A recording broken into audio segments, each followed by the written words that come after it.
Bonjour et bienvenue à Échangeurs Turcotte, une émission où on discute, on réfléchit, on jase sur des enjeux importants pour la communauté, pour la MRC. Maria Chapdelaine. Aujourd'hui, on va parler d'un sujet sensible dont on entend parler de plus en plus, soit la santé mentale, la dépression, tout ce qui tourne autour de ça. Avec moi, j'ai Ariane Lévesque, intervenante sociale, particulièrement auprès des familles. Bonjour, oui, voilà. Ariane. Allô? Ça va bien? Oui, merci. Oui.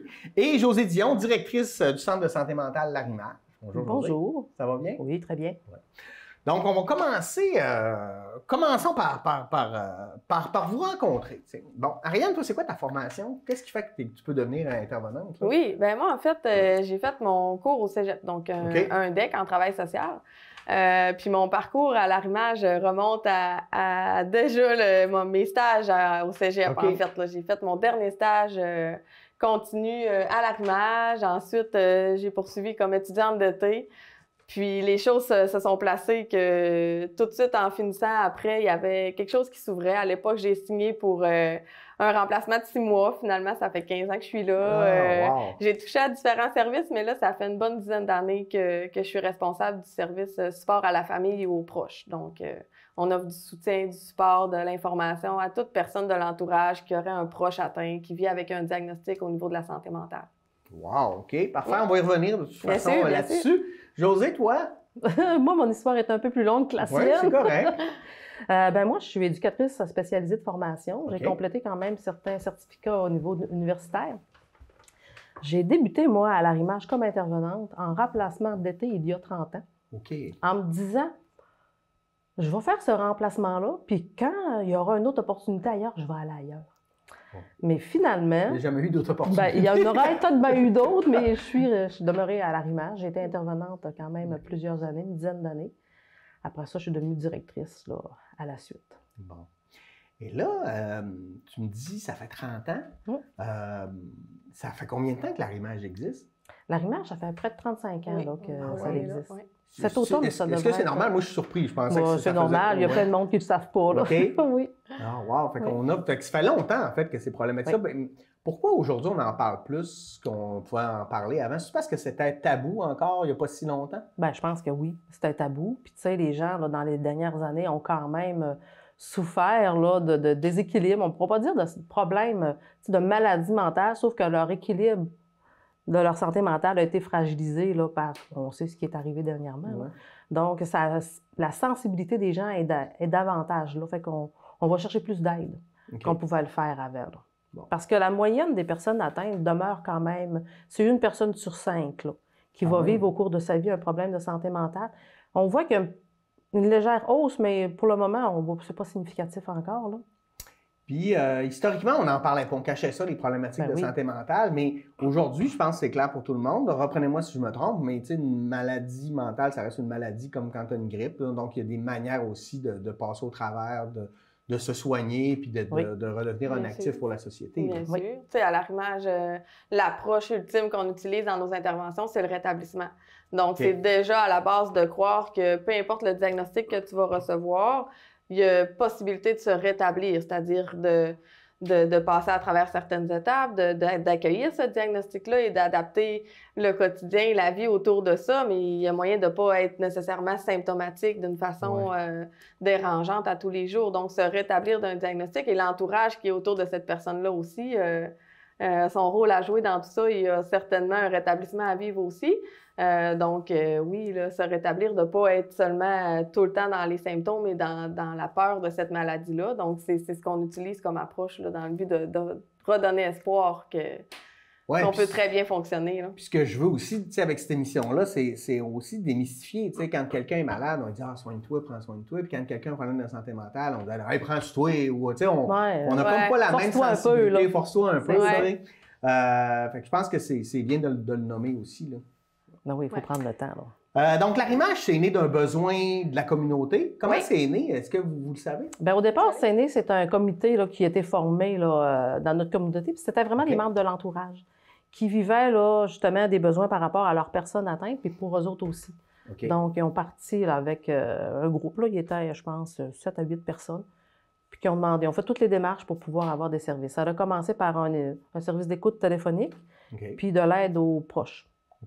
Après ça, c'est greffé tranquillement des nouveaux services, là.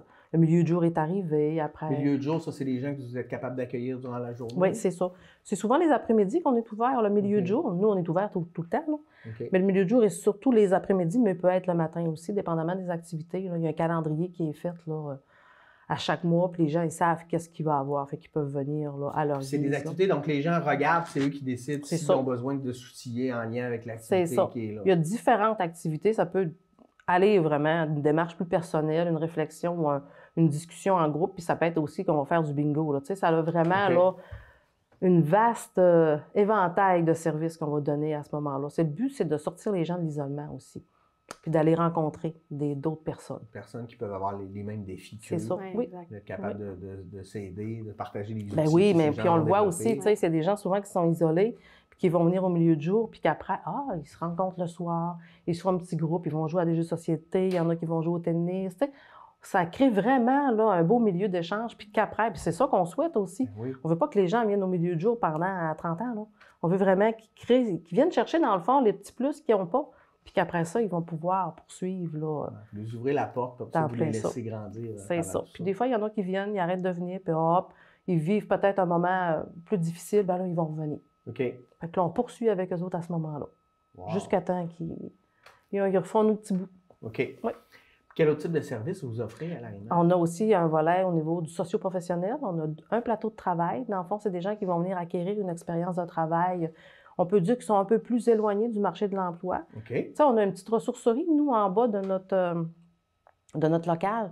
Donc, c'est les gens de l'atelier qui vont travailler à la ressourcerie, qui vont faire le tri des vêtements. On fait aussi la récupération des textiles de l'hôpital. OK. Fait qu'on fait des guenilles avec ça qu'on va vendre. Il y a des milieux de stage, là, vraiment dans les milieux d'emploi réguliers. C'est assez vaste, là. Puis on a aussi le programme IPS. Ça, c'est en anglais, puis je te le dirai pas là, ce que ça veut dire. Là. Mais c'est vraiment une intégration au milieu régulier de l'emploi. Okay. Fait que là, les agents IPS vont vraiment accompagner la personne dans toute sa démarche d'emploi. Ça peut être le CV, pratique d'entrevue, recherche d'emploi. Puis ça peut être aussi quelqu'un qui est au travail, qui est en absence pour congé maladie, on va dire burn-out, qui a de la difficulté à réintégrer. Bien, nous, on peut aussi intervenir à ce moment-là, accompagner la personne, là. Les rendre autonomes dans le travail. C'est ça. On peut même rencontrer les propriétaires ou les patrons si des fois, là, la personne, elle veut bien. C'est toujours là, selon le consentement de la personne, là. Mais on peut aller rencontrer les collègues de travail puis expliquer la situation. Je te donne un exemple. C'est quelqu'un qui... c'est une personne qui va vivre avec des hallucinations. Okay. Admettons. Puis la personne, elle se parle, puis bon. Les collègues de travail, ils sont mal à l'aise. Ils vont dire, mais c'est ce qui se passe? Pourquoi qu'il se passe? J'ai pas rien fait. Puis ça peut mettre certaines craintes. Bien, nous, on va aller expliquer, ben non, ça ne te dérange pas, lui, c'est le même. Puis tu sais, fait que là, ça facilite vraiment l'intégration de cette personne-là dans l'équipe de travail. Un coup, tu sais, les préjugés sont souvent là parce qu'on ne comprend pas. Parce que c'est l'ignorance qui fait qu'on rejette les gens ou on ne sait pas. Un coup qu'on a compris, puis qu'on sait comment la personne fonctionne, bien, c'est beaucoup plus facile. Oui. Fait qu'on a par rapport au travail, on a au niveau du logement aussi, on va accompagner les gens à vivre adéquatement en appartement. Okay. On n'a pas d'appartement, nous autres, là, puis on ne fait pas non plus de recherche, on n'a pas de liste d'appartements, on va aller là, on va aller là. On fait des démarches avec les personnes. Nous, on accompagne. On est assis à côté. On n'est pas en avant, là. On est à côté, puis on l'accompagne dans sa démarche. Fait qu'on peut faire avec lui une recherche d'appartement, mais avec les mêmes listes que tout le monde. Puis on va accompagner aussi à l'intérieur pour qu'il se maintienne en appartement de façon adéquate. C'est vraiment du cas par cas. Chaque personne, là, c'est différent. Il y a des défis différents. C'est ça. Je ne voudrais pas oublier de service. Bien, on a, tu sais, il reste que l'écoute téléphonique qui est restée depuis toutes ces années. On a des groupes aussi d'autogestion. Donc, autogestion, c'est une approche au niveau de l'auto-soin. Okay. C'est-à-dire qu'on fait de l'enseignement sur autant la problématique que sur comment aller mieux à travers ça. Fait que c'est vraiment une démarche, la personne reprend le pouvoir sur ses symptômes, sur comment aller bien à travers les différentes étapes. Donc, on a l'autogestion par rapport à l'estime de soi, l'anxiété, la dépression, le trouble bipolaire et l'anxiété au travail. En milieu de travail. En milieu de travail, oui. OK. Fait que, puis, tu sais, dépendamment des besoins ou des demandes au cours de l'année, bien, on monte des listes d'inscription, puis après ça, on peut démarrer une série d'ateliers en lien avec les besoins des gens qui auront appelé ou qui auront demandé. Là. C'est ça. OK. Puis, on a aussi nos pères aidants. Bien sûr. Les pères aidants, c'est quelqu'un qui a vécu ou qui vit encore un problème de santé mentale, puis par son expérience, va justement amener l'espoir auprès de ses pairs pour dire, bien, regarde, même si je vis avec le trouble bipolaire ou si je vis avec une schizophrénie, bien, je suis capable d'être un travailleur, je suis capable d'avoir une vie satisfaisante, d'avoir des enfants, d'être autonome, c'est ça. C'est vraiment un message d'espoir, puis ils travaillent beaucoup avec le rétablissement aussi. Mm-hmm. Mais nous, on a 2 pères aidants. Fait que ce que je comprends, c'est que en fait, l'ensemble des protocoles ou des services, c'est de partir de la personne, de ses besoins, de ses défis, puis de l'amener à devenir autonome à travers tout ça, puis à réintégrer, puis à devenir... C'est ça. Oui. C'est ça. Autant pour la personne atteinte que pour l'entourage. On parlait, une personne sur 5 actuellement reçoit un diagnostic ou vit avec ça, mais il faut compter que cette personne-là qui reçoit le diagnostic, elle a une famille, elle peut avoir un conjoint, des parents, un frère, une sœur, des enfants. Donc, l'arrimage répond aussi aux besoins de ces gens-là. Ça fait peur pour la personne qui le reçoit, ça fait peur pour les gens qui vont avoir à vivre avec la personne aussi. L'incompréhension, la méconnaissance de ces diagnostics-là ou de ces problématiques-là qui vont arriver, ces gens-là peuvent appeler chez nous, peuvent venir chercher l'information, le soutien nécessaire, là. C'est quoi les... commençons par le début. Là. Moi, là, comment on sait... Tu sais, avant de vous appeler, il faut avoir une problématique dans la vie, là, dans le sens un défi, il y a quelque chose qui ne marche pas. Comment on allume que là, ça serait peut-être le temps de consulter quand ça vient nuire à nos rapports sociaux, à notre travail, etc.? Bien, c'est déjà une très bonne partie de la réponse. Déjà, quand on observe qu'il y a certaines sphères de notre vie qui fonctionnent moins bien, que ce soit le sommeil, que ce soit l'appétit, les relations sociales, ou ça peut être une apathie qui s'installe, dépendamment de la maladie, évidemment, mais si on pense, mettons, à la dépression ou à un épuisement, c'est le genre de symptômes qu'on va voir apparaître. Une humeur qui est plus maussade ou plus négative un petit peu. On va avoir tendance peut-être à s'isoler ou à avoir moins le goût de faire des activités qu'on aimait faire avant. Okay. Donc, quand on observe ça, que ce soit nous qui le vit ou que ce soit on observe ça chez un ami ou chez mon frère, ça fait 2 semaines que je ne l'ai pas vu, d'habitude, il me répond tout le temps. Tu sais, quand on observe quelque chose qu'on n'a pas l'habitude de reconnaître chez la personne, là, déjà là, c'est des petits signaux qu'on peut trouver plus important de s'intéresser à ça. Oui, on peut appeler à l'arrimage, on peut voir qu'est-ce qu'on peut faire avec ça. C'est certain qu'à l'arrimage, on ne va pas poser le diagnostic nécessairement. Non. On va vous encourager à aller en parler à votre médecin, à voir depuis quand ça persiste. Puis, tu sais, c'est pas une mauvaise journée qui va faire que... Tu sais, c'est des symptômes qu'on doit observer pendant 2 à 3 semaines là, avant de voir que, c'est quelque chose qui est là puis qui va nécessiter vraiment une consultation. OK. Quel autre signal qu'on pourrait observer? Tu sais, puis pour venir à l'arrimage, on n'a pas besoin de diagnostic. Non plus. Nous, on accueille la personne, elle arrive chez nous, puis on regarde avec elle quel besoin elle a, qu'est-ce qu'elle vit, puis dans l'offre de service qu'on a, qu'est-ce qu'on peut lui offrir. Tu sais, on n'a pas besoin de diagnostic. Pour nous autres, on ne le pose pas. C'est pas une question pour nous autres qui est importante. Là. OK. Fait que s'il y a quelqu'un qui vient chez nous, c'est parce qu'elle vit une difficulté, puis on va l'accompagner. On va être capable de pouvoir les... C'est ça. Puis tu sais, la santé mentale, là, c'est pas une ligne droite. Ouais. Tu sais, ça fluctue, dépendamment de ce qu'on vit, de ce qui nous arrive. Puis c'est pas parce que si on descend à une semaine qu'on est en dépression, là. Tu sais, il y a des événements dans la vie que c'est normal qu'on soit plus triste. Ouais. Puis que c'est normal qu'on vive du stress. Mais ça veut pas dire que je suis une personne anxieuse parce que je suis stressée cette semaine. Tu sais, c'est ça aussi. Il faut normaliser aussi ce qu'on vit. Oui. C'est pas toujours grave. C'est vraiment ça. Parce que là, ce qu'on voyait, là, si on revient par rapport au COVID, là, alors, je suis stressée, puis je fais de l'anxiété, mais c'est normal. Tout le monde, on l'a vécu. Oui, on est tous là-dedans. On était tous là-dedans. C'était normal parce qu'il nous est arrivé un événement incontrôlable. Là. Ouais. Ça, c'est gros, là. C'est facile à comprendre pour tout le monde. Mais dans nos vies, des événements incontrôlables, il y en arrive tout le temps. Fait que c'est bien normal, des fois, d'être plus stressé, de mal dormir. C'est quand on dort mal pendant des semaines et des semaines que là, il y a un problème. Mal dormir 3-4 jours, une semaine, inquiétez-vous pas, là. C'est pas grave, là. Ça va se replacer. Mais tu sais, c'est quand ça persiste, puis que là, il y a un autre symptôme qui apparaît. Ah, là, je mange plus. Ah, ben OK. Puis là, je suis... Ouais, c'est ça. Puis là, je suis plus irritable aussi. Tu sais, quand ça s'accumule puis que ça persiste dans le temps, ben là, on peut aller consulter. Vous pouvez nous appeler, même si vous avez une nuit. Vous avez moins, là. C'est pas grave, on va vous parler, il n'y a pas de problème. On va vous dire que c'est pas grave. On va vous dire, inquiète-toi pas. Pour le moment, c'est pas grave, c'est normal. C'est bien normal. Puis, moi, si je décèle une possible problématique chez quelqu'un de mon entourage, je peux aussi vous appeler pour que vous puissiez m'aider à l'aider. Oui. À aborder ça avec elle, tu sais, c'est ça. Autant comment aborder, bon, j'observe qu'on dirait que ça va moins bien. Donc, tu sais, on va vraiment regarder, ben d'un, qu'est-ce que vous observez chez votre proche qui vous inquiète? Okay. Est-ce que vous en avez parlé? Non. Pourquoi? Ben je sais pas comment, ou j'ai peur de comment il va réagir, ou j'attends que ça passe. Fait que, tu sais, c'est vraiment, on part de là, de qu'est-ce que vous observez? Qu'est-ce qui vous inquiète?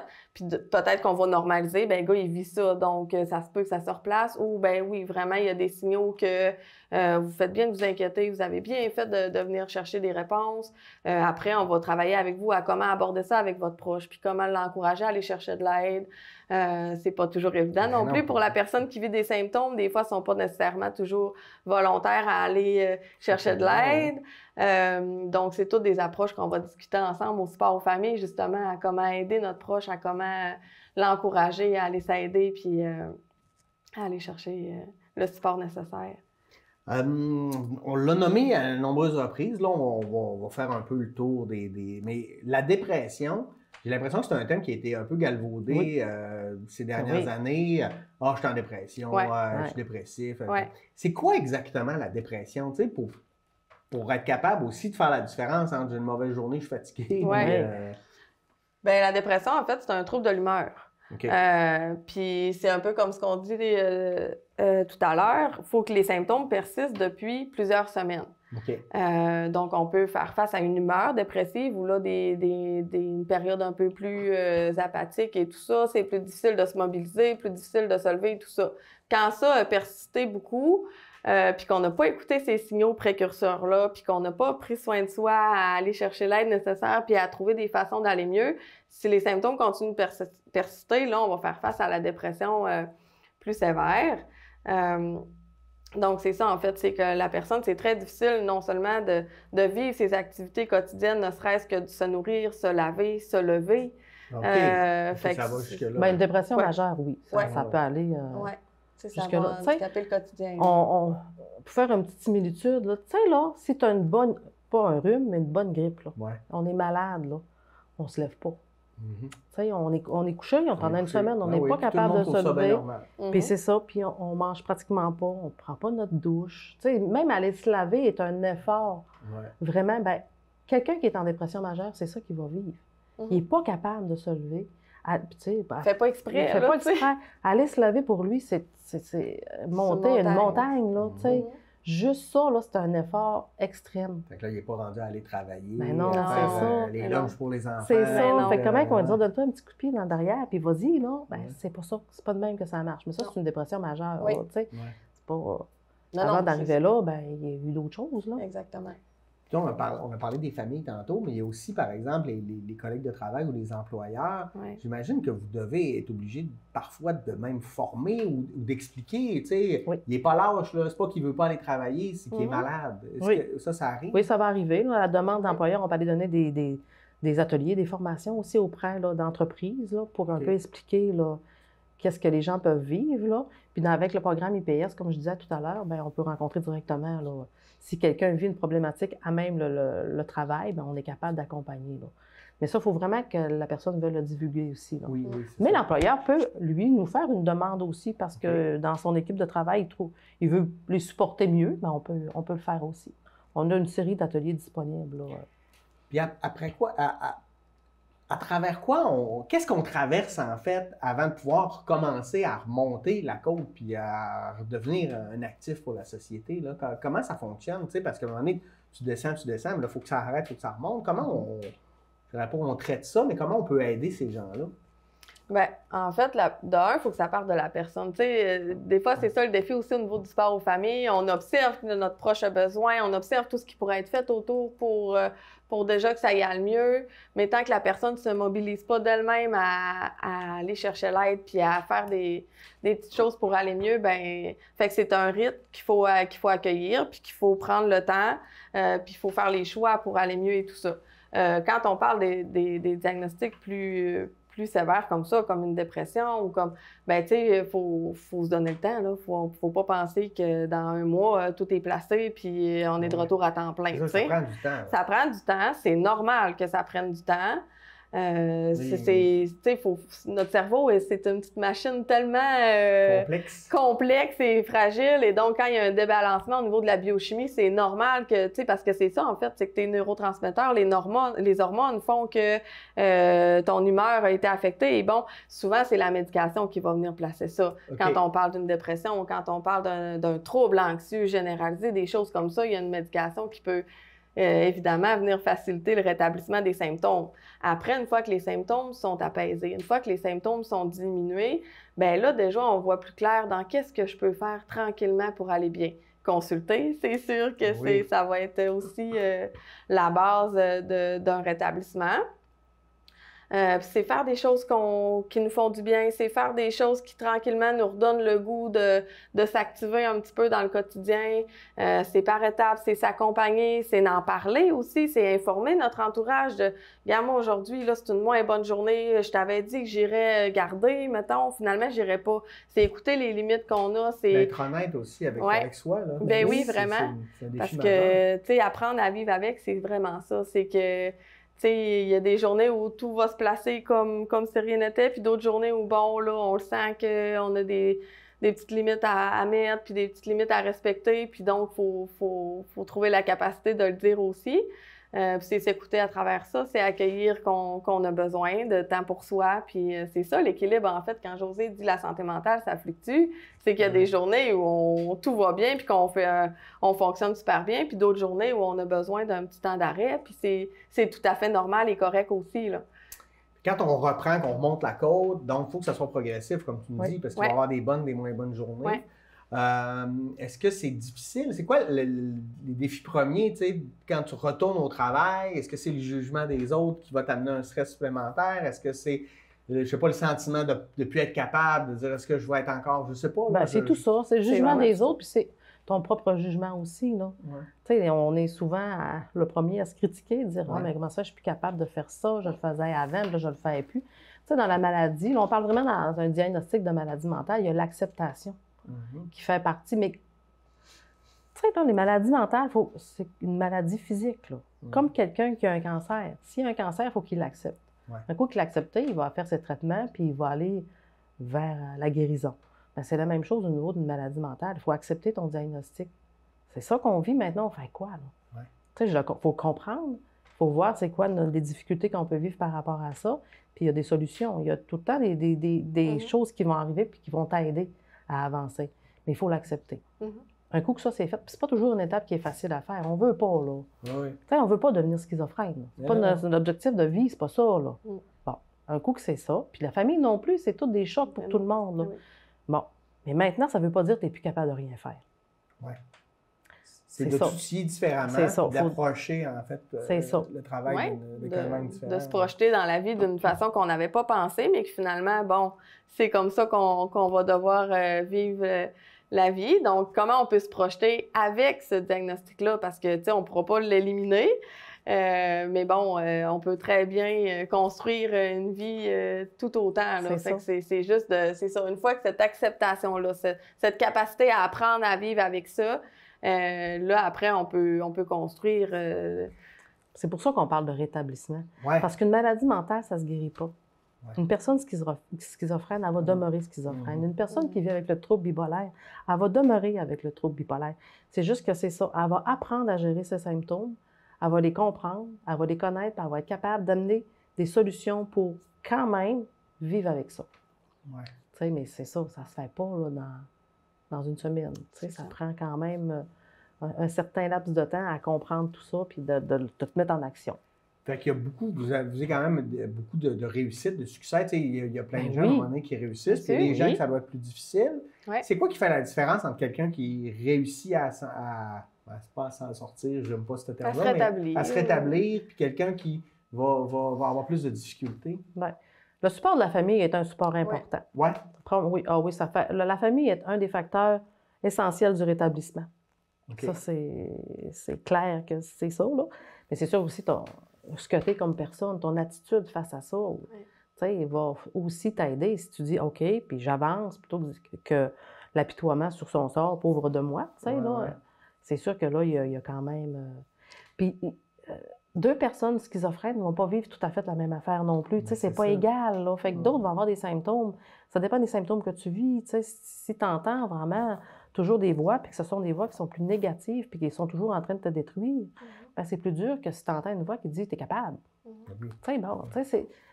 C'est vraiment complexe. Là, il y a une personne, c'est une affaire, un autre, c'est d'autres choses. Là. Puis ils ont le même diagnostic, mais ils ne vivent pas de la même manière.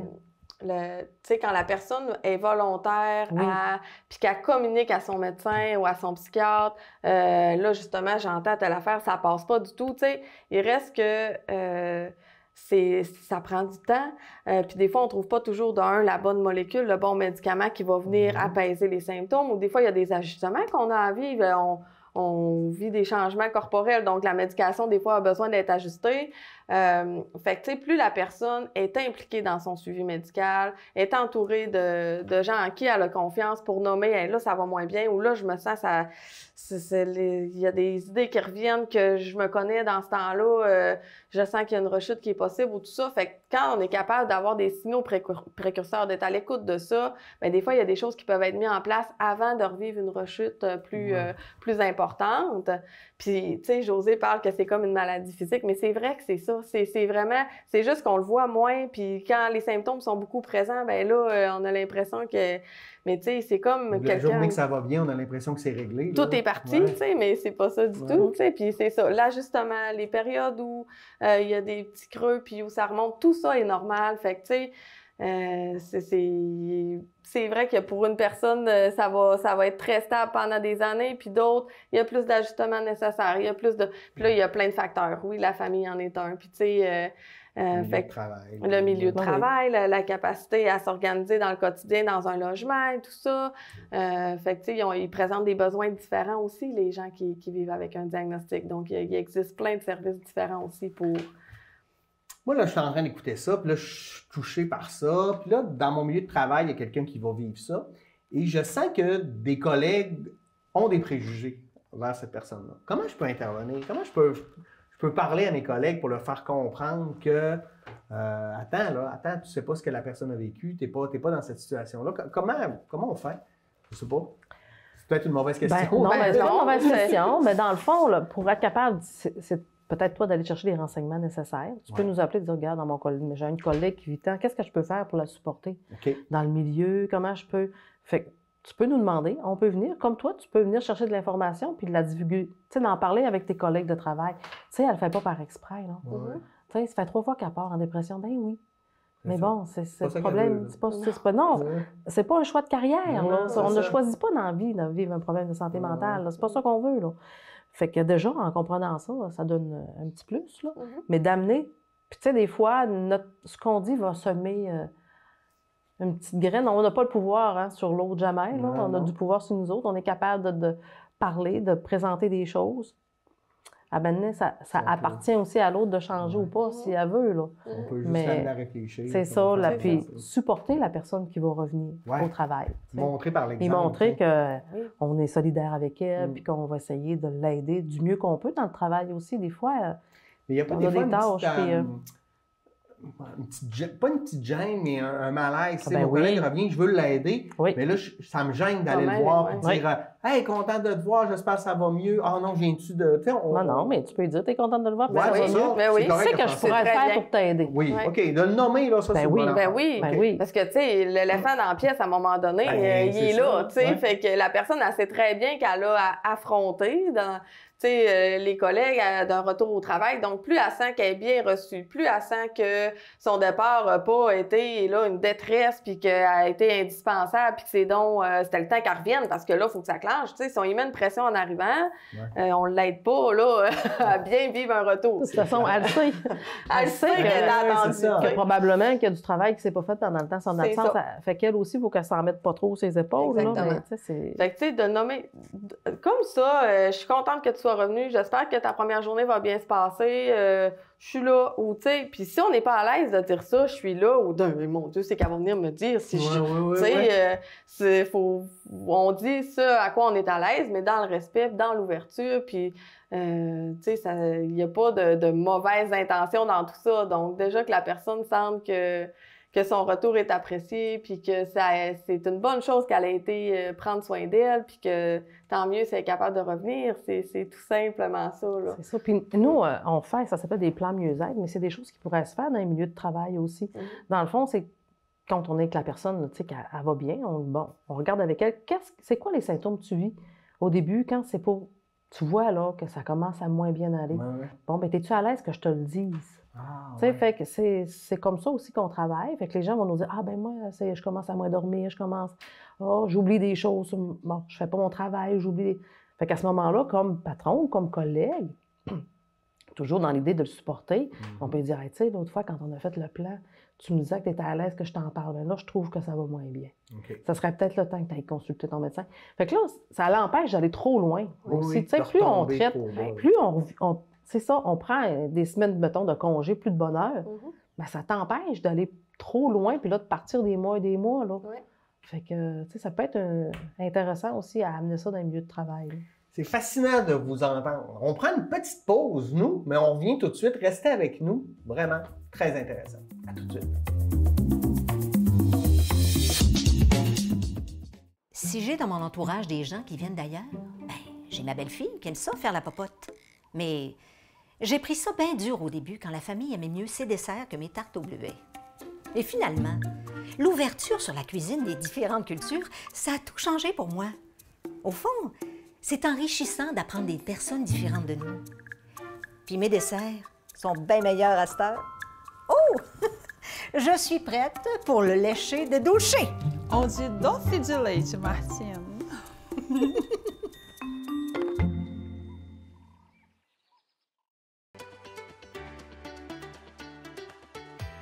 Présence animale est une nouvelle émission qui a pour objectif de mettre de l'avant la relation de confiance et de respect entre l'humain et l'animal. Chaque semaine, nous allons à la rencontre des gens passionnés qui nous feront découvrir l'importance de la sensibilisation, de la confiance avec l'animal et aussi de démystifier certains préjugés. Suivez-moi dans cette belle aventure!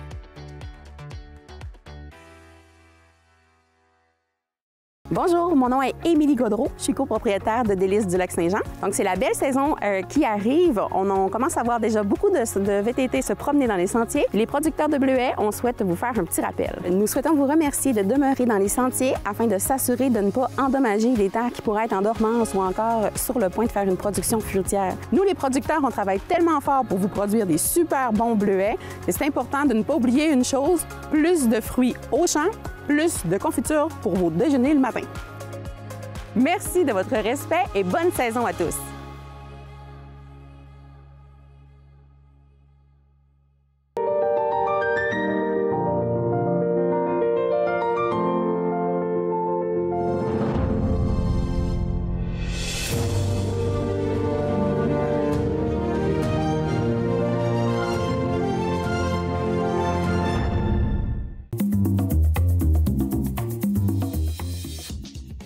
Retour de la pause, on discute santé mentale avec Ariane Lévesque, intervenante sociale, et Josée Dion, directrice du Centre de santé mentale L'Arrimage.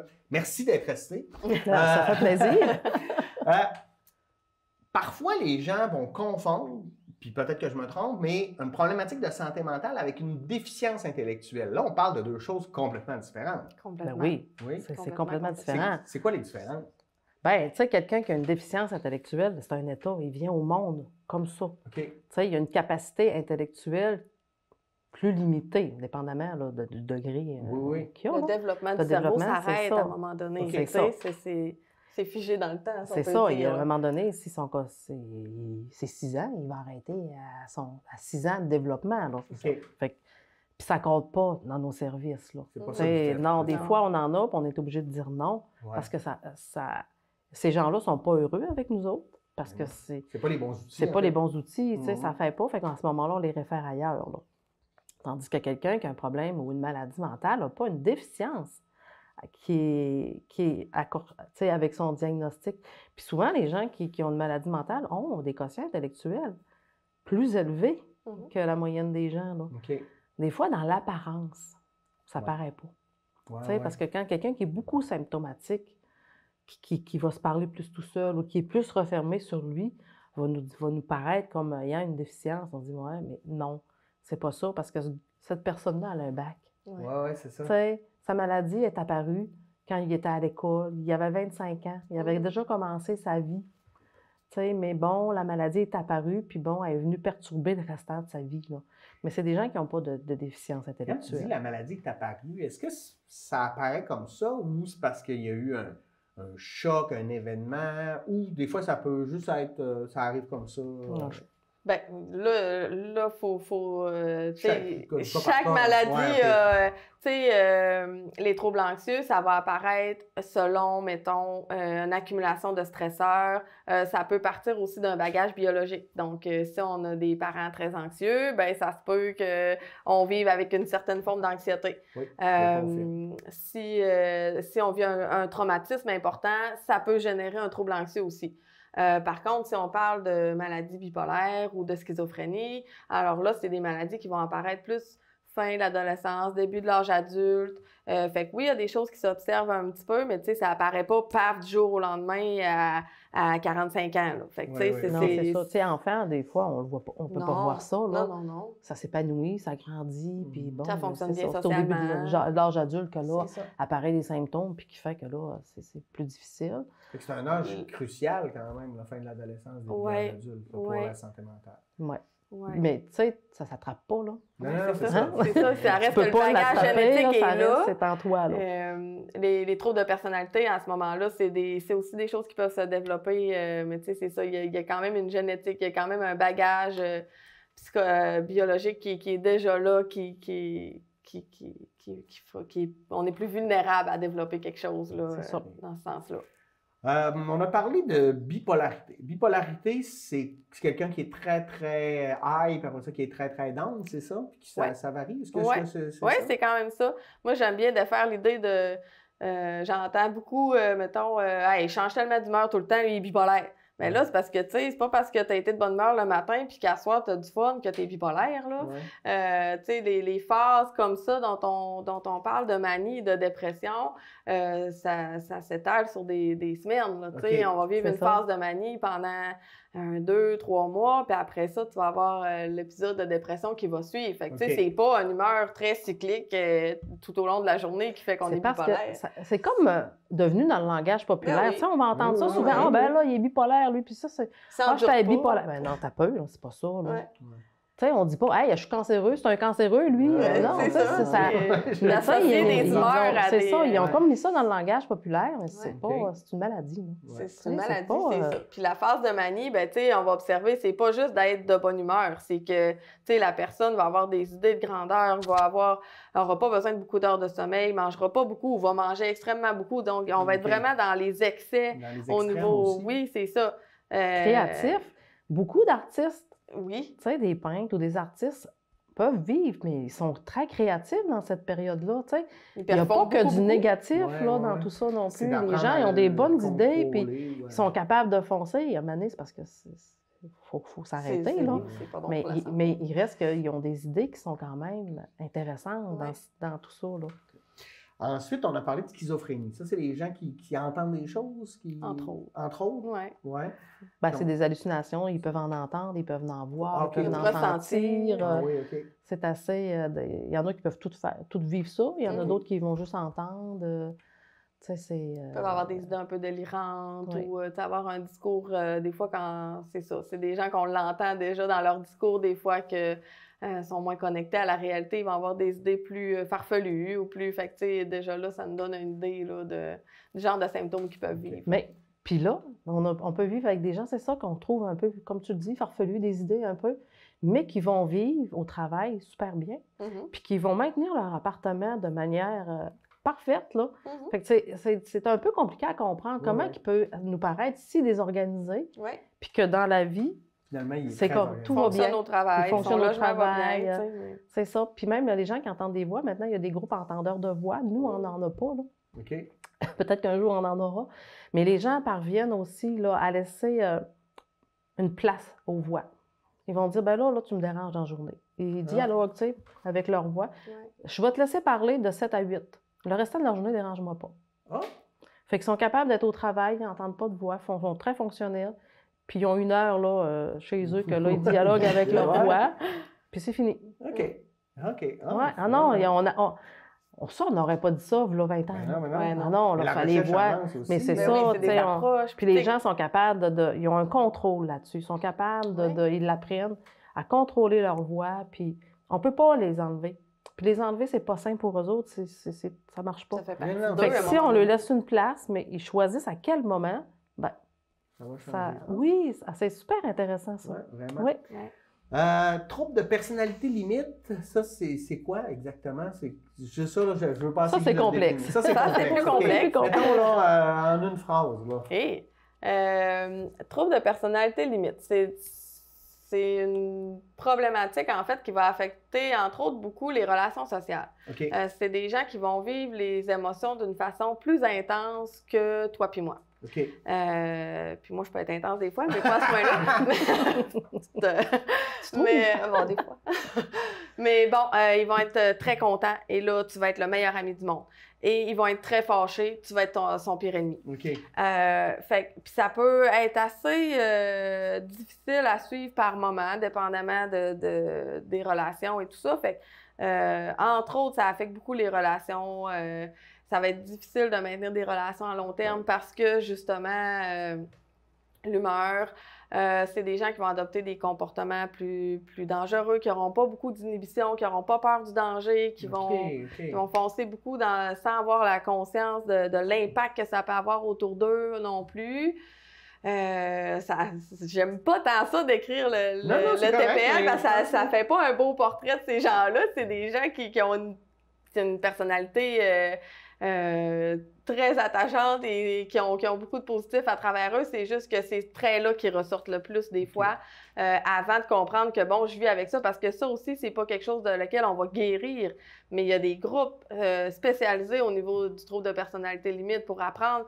Là, on va plus apprendre au niveau de comment réguler l'émotion, comment gérer les relations. On est moins dans la gestion des symptômes et apaisé avec une médication. On est plus dans l'apprentissage psychosocial un petit peu. Là. Je résume ça. C'est des gens qui vont vivre beaucoup de préjugés. Oui. Oui. Tu sais, par leur comportement, ils vont faire « Hey, toi, ça n'a pas de bon sens ce que tu me dis là, mais ils vivent des préjugés aussi beaucoup. Là. Ouais. C'est l'incompréhension de ce type de maladie-là. Là. Tu sais, qui... OK. Là, je vais aller vers une autre qui est probablement la plus importante parce que la plus répandue, l'anxiété. Ouais. Le problème anxieux. Moi, comme enseignant, je vois, écoute, maintenant, on le nomme davantage. Je dis pas que ça n'existait pas avant, mais je pense que maintenant, on est plus capable de le nommer. C'est quoi le trouble anxieux, en gros? Puis qu'est-ce qu'on fait avec ça, tu sais, quand on l'est, mais quand on... Moi, je pense souvent à des parents qui ont des enfants qui ont de l'anxiété. En tout cas, à l'école, on voit beaucoup l'anxiété de performance, entre autres. Comment on aborde ça? Là, ma question est large. Oui, parce que les troubles anxieux, en fait, c'est une grande famille. Okay. On peut vivre un trouble panique, on peut vivre de l'agoraphobie, on peut vivre... Les phobies, ça rentre dans l'anxiété. Oui, exactement, parce que ça va nous faire vivre le même type de pensée, le même type de symptômes. Okay. Il y a l'anxiété généralisée, il y a le choc post-traumatique, donc, puis là, j'en passe, là, mais tu sais, c'est une grande famille, les troubles anxieux. Et trouble anxieux, c'est-à-dire que, puis tu sais, Josée l'a abordé un peu plus tôt aussi, c'est pas parce qu'on vit un stress qu'automatiquement, il y a un trouble anxieux qui est installé. Tu sais, il y a un stress qui est tout à fait normal et qui est nécessaire dans la vie de vivre du stress. Il faut se préparer à des choses, on anticipe des événements, on se prépare à ça. Le stress, c'est la survie de l'être humain, c'est comme ça par contre, quand il y a une anxiété qui est installée, c'est que là, le stress est démesuré pour ce qu'on a à vivre. C'est comme si on vivait un état de danger tout le temps alors qu'il n'y en a pas de danger apparent. Est-ce que c'est... je peux me tromper, mais j'ai l'impression que c'est des gens qui ont de la misère à être dans le moment présent puis qui anticipent des affaires qui, en général, ont très peu de chances d'arriver. Est-ce que c'est pas mal? C'est pas mal un très bon critère pour décrire tout ça. Oui, c'est vraiment ça, d'anticiper des dangers, d'anticiper des scénarios qui, oui, au final, risquent très peu d'arriver ou seront très peu. Mais tu sais, la personne qui va se mettre à partir dans ce type de pensée-là va ressentir les symptômes comme si c'est vrai que ça allait arriver. Et donc, là, une panique peut embarquer ou un état vraiment plus difficile à fonctionner dans le quotidien parce que l'anxiété, des fois, ça peut nous empêcher de sortir, ça peut nous empêcher de voir des gens, ça peut jouer sur notre alimentation, ça peut jouer sur notre consommation de substances. Des fois, on ne va pas nécessairement gérer ça de la bonne façon non plus. Parce qu'on a l'impression que ça nous aide à être plus calme, plus dans le moment présent. Oui. Mais tu sais, au final, ça revient le lendemain matin. C'est ça, ça apaise pas longtemps. Non. OK. Et quand on a des enfants, comment on fait? Là, bon, es-tu juste stressé parce qu'il y a un examen ou là, il est vraiment anxieux? Comment on peut s'outiller, en fait, là, pour je ne dirais pas de dépister, on n'est pas des professionnels, mais pour dire, peut-être qu'on aurait besoin d'outils, d'aide, de formation, je ne sais pas, y a-t-il quelque chose qu'on peut faire? Présentement, nous, on ne touche pas au niveau des enfants. Là. Okay. On va référer, nous, au niveau de l'équipe du CLSC, l'équipe enfance-jeunesse, parce qu'ils ont déjà des ateliers qui sont destinés aux enfants. Parfait. Et aussi aux parents là, qui les accompagnent là-dedans. Fait que nous, on est plus avec la clientèle adulte, là. Ouais. Mais les enfants vont le vivre, mais puis on va rencontrer les parents pareil. Puis en tant que parents, on les connaît, nos enfants, on l'observe. C'est quelque chose qui ne va pas au point de nous garder en tête, Caroline, il y a quelque chose, ben tu sais, n'hésitez pas à poser les questions aux médecins. C'est eux qui sont capables de vraiment diagnostiquer quelque chose qui nécessiterait peut-être des services professionnels ou être stressé pour un enfant, c'est je veux pas aller à mon spectacle, c'est une chose, mais je veux pas aller à l'école, puis moi je veux plus y aller, puis j'ai la boule dans le ventre, puis viens me chercher, j'ai mal au cœur ou peu importe. Ben là, on est dans un état pour un enfant qui est moins fonctionnel, puis qui est moins agréable, puis que possiblement que ça nécessite d'aller poser des questions. Fait que quand, en tant que parent, on se pose des questions, ben faut pas hésiter, faut s'écouter aussi en tant que parent, on les connaît bien, nos enfants. Là, fait que... C'est ça, puis vous pouvez toujours nous appeler. Ben oui. Puis nous, à ce moment-là, on peut faire le lien, on peut laisser, parler avec la famille, puis c'est ça, à ce moment-là, on fait une référence, nous. Puis au pire, on va se faire dire, c'est pas vraiment un problème, ça va aller. Vous êtes un bon parent, ben oui, tout est correct. C'est ça, c'est situationnel, puis après ça va être correct. C'est ça. Ouais. Et au niveau de je ne sais pas, là, moi je lance des idées. Là. Moi je vois beaucoup d'anxiété de performance, comme si, et j'ai l'impression, je ne sais pas si ça existait autant avant, mais que le mode de vie dans lequel on est, faut travailler, il faut avoir des enfants, des bons professionnels, des bons parents, avoir un chalet. Là j'exagère un peu, là, mais on a beaucoup d'intrants, des attentes un peu de la société. Est-ce que ça peut jouer sur le fait que j'ai l'impression qu'il y a plus d'anxiété, ou en tout cas peut-être de performance, ou c'était comme ça avant puis c'est juste moi qui délire? Non, je pense que tu as quand même raison, là, d'après ce qu'on peut observer, parce qu'on n'a pas vraiment d'études ni rien. On parle, là, mais je pense que oui. Je pense que dans l'environnement dans lequel on vit présentement est vraiment un générateur d'anxiété et de stress plus élevé que quand nous, on était enfants. Ça, c'est sûr. Donc, le paraître aussi de ce qu'on va avoir l'air, tu sais, on se perçoit, on est dans la société de l'image, tu sais, les gens aiment ça se filmer, montrer qu'ils sont heureux. Ben oui, les réseaux sociaux pour nos adolescents, c'est quand même... Oui, c'est une problématique, hein? Ça, je pense que oui. Oui. C'est une problématique, en même temps, c'est un outil qui peut être très positif. Comment apprendre à le gérer? Ben oui. C'est ça. Parce qu'on voit autant aussi des gens qui vont le nommer, qui ont eu besoin d'aide, qui vont... Tu sais, il y en a des gens qui vont témoigner d'avoir fait un parcours au niveau de la maladie mentale. Tu sais, on en voit aussi, il y a comme deux poids, deux mesures là-dedans. On voit beaucoup de gens qui sont très dans le paraître et dans la performance. Puis on voit des gens qui vont lancer davantage le message qu'on essaie de lancer aussi, là, du prendre soin de soi, d'être à l'écoute, puis que c'est pas grave d'avoir fait un parcours au niveau de la santé mentale, tu sais. Fait qu'il y a des modèles aussi à ce niveau-là qu'on commence à voir de plus en plus, mais qu'il y a encore beaucoup de place à prendre. Parce que c'est plus assumé aujourd'hui. Il y a plus de gens qui... On est moins dans le tabou un petit peu. Moins dans le tabou. Ça se parle beaucoup mais il reste plus. Encore beaucoup de chemin à faire. Ah, oui. Est-ce que des groupes d'âge, c'est plus difficile? Ou est-ce qu'on développe aussi ce genre de problème-là, je sais pas, chez les personnes âgées? Ou, tu sais, moi, oui. Oui? La solitude? Oui. Puis on le voit, là, nous, là, on réfléchit là, comment on pourrait... On n'a pas de service encore pour nos aînés, mais on y réfléchit comment on pourrait les supporter. Tu sais, les services qu'on a actuellement répondent moins quand même là, aux personnes aînées qui sont là, mais ils ont vécu quand même les dernières années des difficultés. Puis de quelle manière on pourrait les supporter, là. Mais oui, ils sont plus leur santé mentale a été affectée. Ouais. Oui. Oui. Oui, puis la solitude, puis le fait aussi qu'on est rendu, tu sais, on se rencontre moins. Ben, je dis pas ça, moi je rencontre encore pas mal de monde, mais... Oui, mais il y a des gens qui se c'est rencontrent resté un moins. peu C'est quand resté. même. C'est des personnes qui vivent des deuils qu'on ne prend même pas en considération des fois, mais tu sais, au niveau de l'autonomie, au niveau de d'une amie, tu sais, je veux dire, ils vivent des deuils souvent, ces gens-là, puis que ça affecte l'humeur, ça affecte la santé mentale. Fait que c'est ça. En vieillissant, tu sais, ils perdent des frères, des sœurs, des amis. Ils se ramassent, sont seuls, tu sais, de leur gang, là, tu sais, c'est éprouvant, là. Oui.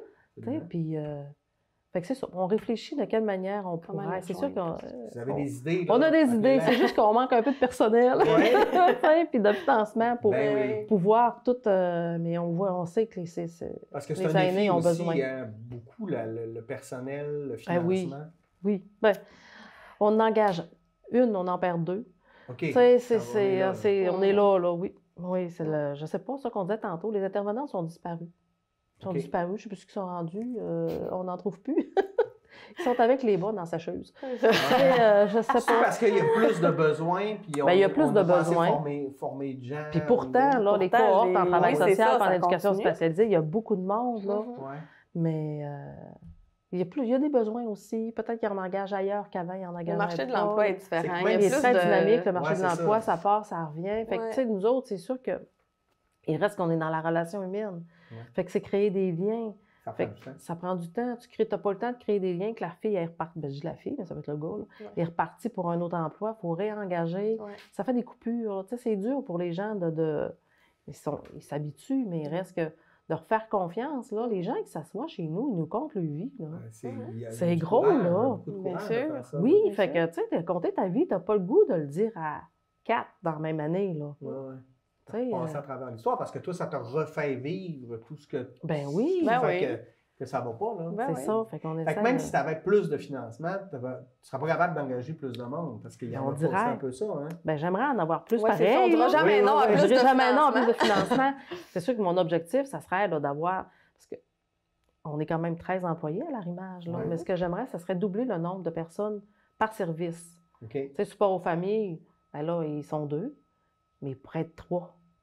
Parce que vraiment, le support aux familles, là, dans les dernières années, est en hausse. Là. On voit que les familles ont vraiment des besoins, là, plus que les dernières années. Mais dans tous les services, j'aimerais qu'il soit au moins 2 intervenantes. Parce que là, on est obligé de dire non. C'est vraiment plate. Là. Parce que nous, avant, on accueillait tout le monde. Même s'ils n'étaient pas dans un de nos services, ils appelaient, c'était un trouble anxieux, ils avaient besoin de parler, on les accueillait. Puis il y avait des suivis. Là, on n'est plus capable de faire ça. Puis vous ne pouvez pas prendre des bénévoles là, qui veulent venir aider. Ça prend des gens qui ont une formation. Parce qu'on est dans... Non, c'est ça, on est dans l'humain, dans les problèmes. Fait que là, on est obligé de dire non à ces gens-là qui ne sont pas dans nos services. Quand ils viennent, on fait une évaluation des besoins. Puis si on n'est pas capable de les faire rentrer dans un de nos services, ils sont sur une liste, il faut les référer au CLSC ou ailleurs. Ça nous qui ont les mêmes défis de personnel. Oui, puis à toutes les semaines, ça nous tord le cœur parce qu'on se dit, Caroline, ces gens-là ont des besoins. Puis là, pour le moment, avant, ils répondaient, maintenant, ils ne répondent plus. Fait que si on aurait 3 intervenantes de plus qui feraient ça, bien, ça serait le fun. Le message est lancé. Mais oui, c'est ça, venez nous trouver. Oui. Il nous reste quelques minutes, là. C'est quoi pour vous... je ne veux pas vous mettre dans un mode anxieux, là, mais de l'avenir. On projette là, aussi que vous voudriez amener l'Arrimage dans les prochaines années. Qu'est-ce qu'on pourrait développer collectivement peut-être pour la MRC, Marie Chapdelaine, je ne sais pas? Bien, c'est un peu ce que je viens de dire. Moi, ce que j'aimerais, c'est vraiment qu'on développe des services au niveau des aînés. Là, ça serait... On a un volet jeunesse aussi, quand tantôt on n'a pas parlé, là, mais qui est aussi, lui, à développer plus. Là. On n'a pas avec les écoles ou avec juste... Bien, c'est ça qu'il faut faire. On aimerait les écoles, mais il y a des milieux qui sont plus difficiles d'entrer ou c'est bon. Mais il y a ça... mais c'est sûr qu'au niveau de le travail, si on aurait plus de gens qui pourraient aller dans les milieux de travail, donner des formations. Si on serait capable de donner des formations tout le temps en continu, toutes les autogestions qu'Ariane a parlé tantôt, on a des financements pour 2 autogestions par année, on ne peut pas en donner plus. Fait que si on serait capable, mais là, encore là, l'idéal, ce serait qu'on pourrait en donner en continu, qu'on aurait suffisamment de personnel. Mais là, je ne suis pas pour lui faire non plus 3 autogestions de suite. Là, je vois, c'est quand même plus une charge de travail supplémentaire. Fait que, mais si on pourrait en donner plus, ça serait beaucoup plus facile. Là. Mais... Josée disait que les familles présentent plus de besoins. C'est vraiment le cas. On observe vraiment plus d'accueil dans les dernières années de gens qui viennent chercher de l'aide dans ce service-là. Donc, il y a des choses qui sont en développement, particulièrement pour le support aux familles, qu'on ne peut pas tant dévoiler. Oui, vous allez voir à l'automne. Oui, surveillez à l'automne. Il y a des belles choses qui s'en viennent à l'arrimage, entre autres pour les familles. Donc, ce qui va être développé va nous permettre peut-être de créer des groupes pour les parents, de créer des groupes de discussion, des groupes d'entraide, puis tu sais, de venir juste chercher l'espoir que tout ça peut être bien coordonné avec le proche atteint, puis qu'on peut vivre une vie bien équilibrée à travers tout ça. Fait que c'est ça, on développe entre autres plutôt bien le support aux familles. C'est ça, puis on veut développer de groupe. Tu sais, c'est sûr qu'on est toujours en groupe, mais là, tu sais, pour justement les gens que je parlais tantôt qu'on n'est pas capable présentement de leur donner des services, bien ça, on est capable de leur faire un groupe. Au moins, ils ont quand même, tu sais, s'ils vivent la même... On va regrouper les gens qui vivent la même problématique. Puis c'est plus facile pour nous autres de rencontrer, mettons, 10 personnes en même temps qu'une. Tu sais, fait qu'on essaie d'y aller par le groupe, mais tu sais, c'est toute une manière de changer notre demande d'aide. Il faut que les gens acceptent aussi d'être dans un groupe. Oui, il faut qu'ils acceptent, puis ça, c'est un travail. Les gens pensent beaucoup qu'ils vont venir en individuel, mais on n'est plus capable de le faire. Nous, on n'est plus capable, puis plus personne ne sera capable de le faire. Fait que je pense qu'on a ça aussi à changer dans notre demande d'aide. Nous autres, tout le monde, moi aussi, là, quand je vais avoir besoin de service, il faut que je m'attende d'être dans un groupe. Parce qu'il manque de ressources humaines. Fait que si on est capable de donner quand même un service, puis le groupe a une force intéressante. Les gens se reconnaissent, sont capables de créer des liens, on le voit, là. Fait que, mais il faut oser le faire. C'est ça. Mais c'est tout un changement. Merci beaucoup, mesdames. C'était très, très, très, très instructif. Donc, j'étais avec Ariane Lévesque, intervenante sociale, particulièrement pour le support aux familles. Oui, voilà. Et Josée Dion, directrice du Centre de santé mentale L'Arrimage. Merci, vous faites un travail important. Je suis content de vous avoir reçu parce que je pense que c'est essentiel pour le bien-être collectif, là, le travail que vous faites. Merci beaucoup. Là. Merci. Merci aussi à vous d'avoir été là. Et nous, on se dit à la semaine prochaine pour une nouvelle édition d'Échangeurs sur Côte. Bonne semaine.